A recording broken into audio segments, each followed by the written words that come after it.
Hi,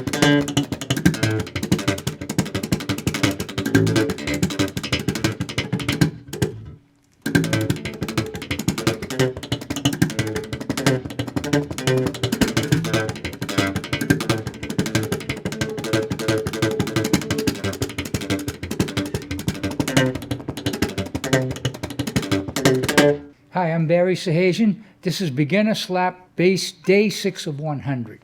In this video, I got 4 examples, and once again, they're very graduated, and each of them has a specific technique we're adding as we go along, and creating workouts on a regular basis to go to 100 hours. At the end of this video, I have some extended play-alongs with all the examples played at 3 different tempos, along with a drum track.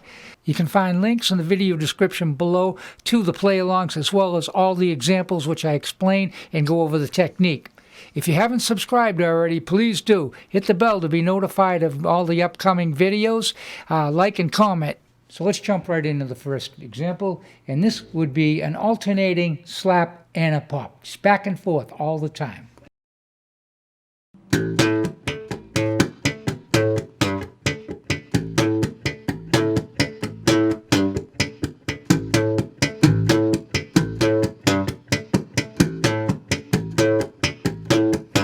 Okay, let's take a closer look at this, and I'll tell you what I'm thinking about and what you should be thinking about.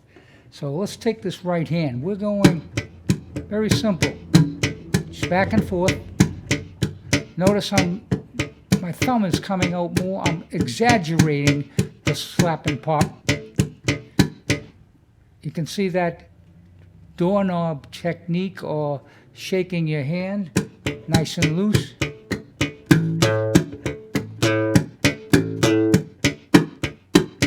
Now right then, on the last 2 beats, I pushed those 2 dead notes, and it gave it a little different sound.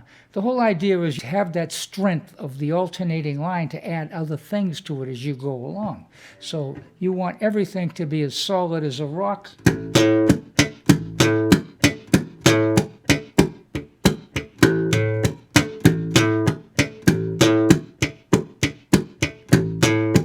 So when you feel a little comfortable with this and you can play it a little faster, it's not that difficult to get it going faster because of the back and forth motion, you know.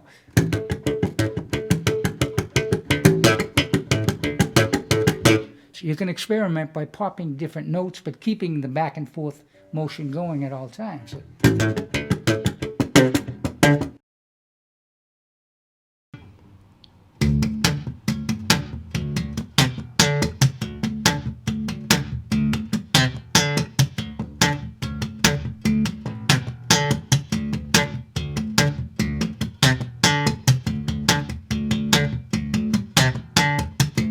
This example is a 2-bar phrase.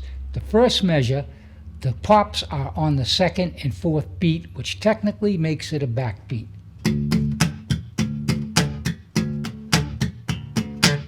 Like a drummer hitting his snare on 2 and 4. On the 2nd measure, the pops are syncopated. The first pop will be on the and of 2, and the second pop will be on the and of 3. And on the 4th beat, which is the backbeat, I accented the 2 dead notes. So let me play it slowly for you, and then we'll proceed from there.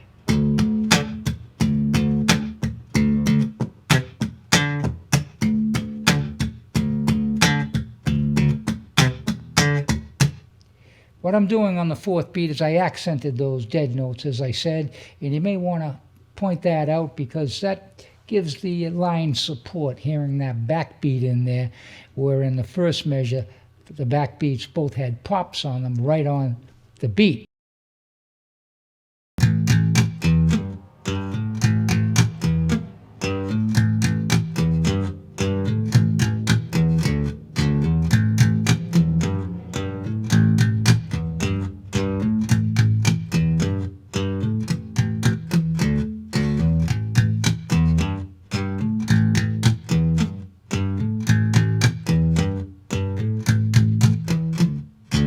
This example is all slap.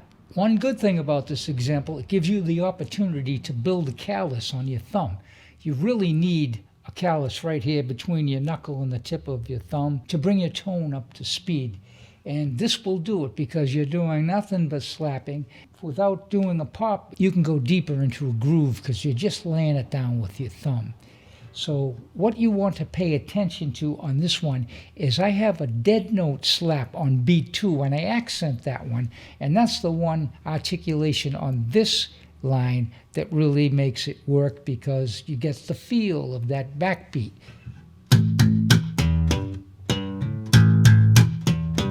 So let me play it slow for you.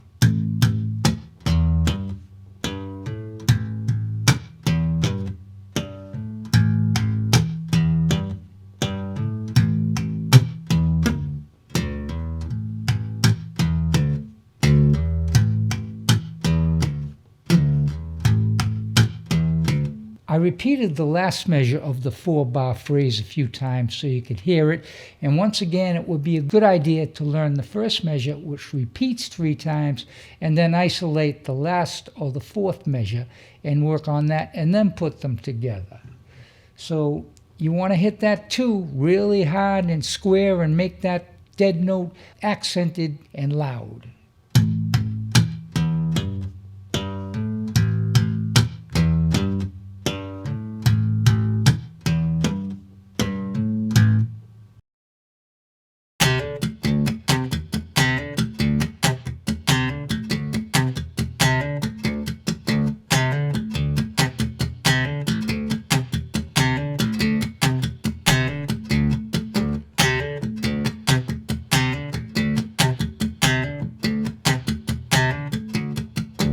I'd like to play that line slowly now and give you some pointers to make it work for you in the best way.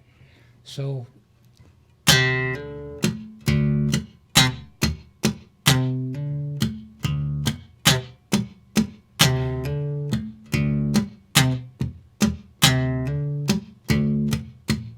first of all, this is a 4-bar phrase. We repeat the first bar 3 times and then make a subtle change on the last measure, and that makes it a 4-bar phrase. The right way for you to practice this might be to learn the first measure, learn it cold and do it over and over again. Then learn the last measure by itself, put them together. Yeah, so that would be the first half of the first measure, or the first 3 measures repeated. So you should make sure that you hit that pop very short, because that kind of defines the line. Everything else is long. The hammer-on is long, and I don't cut the notes off. And then when I slap the D down below, I don't bother to make that short, but when I pop that C right here, it really makes it come out, makes the other part of the line shine through.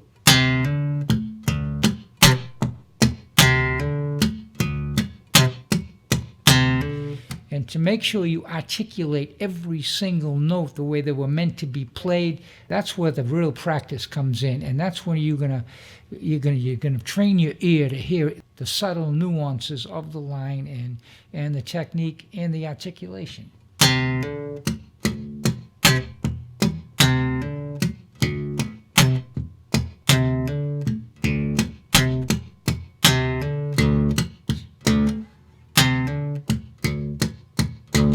Okay, the last measure goes like this.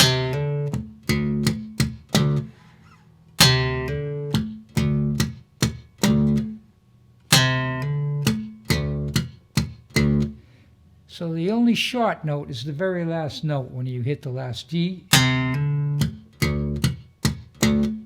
And all the rest of them are long.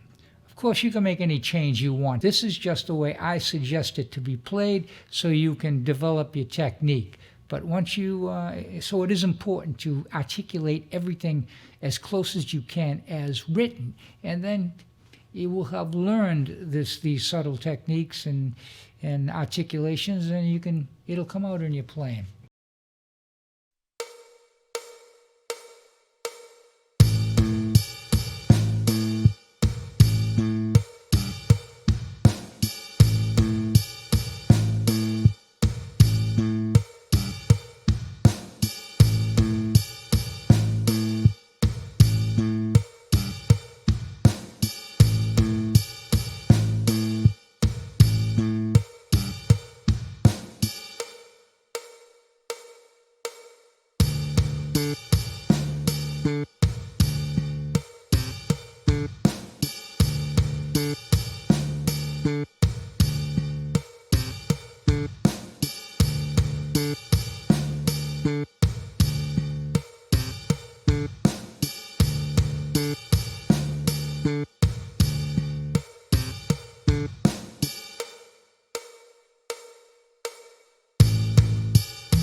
you.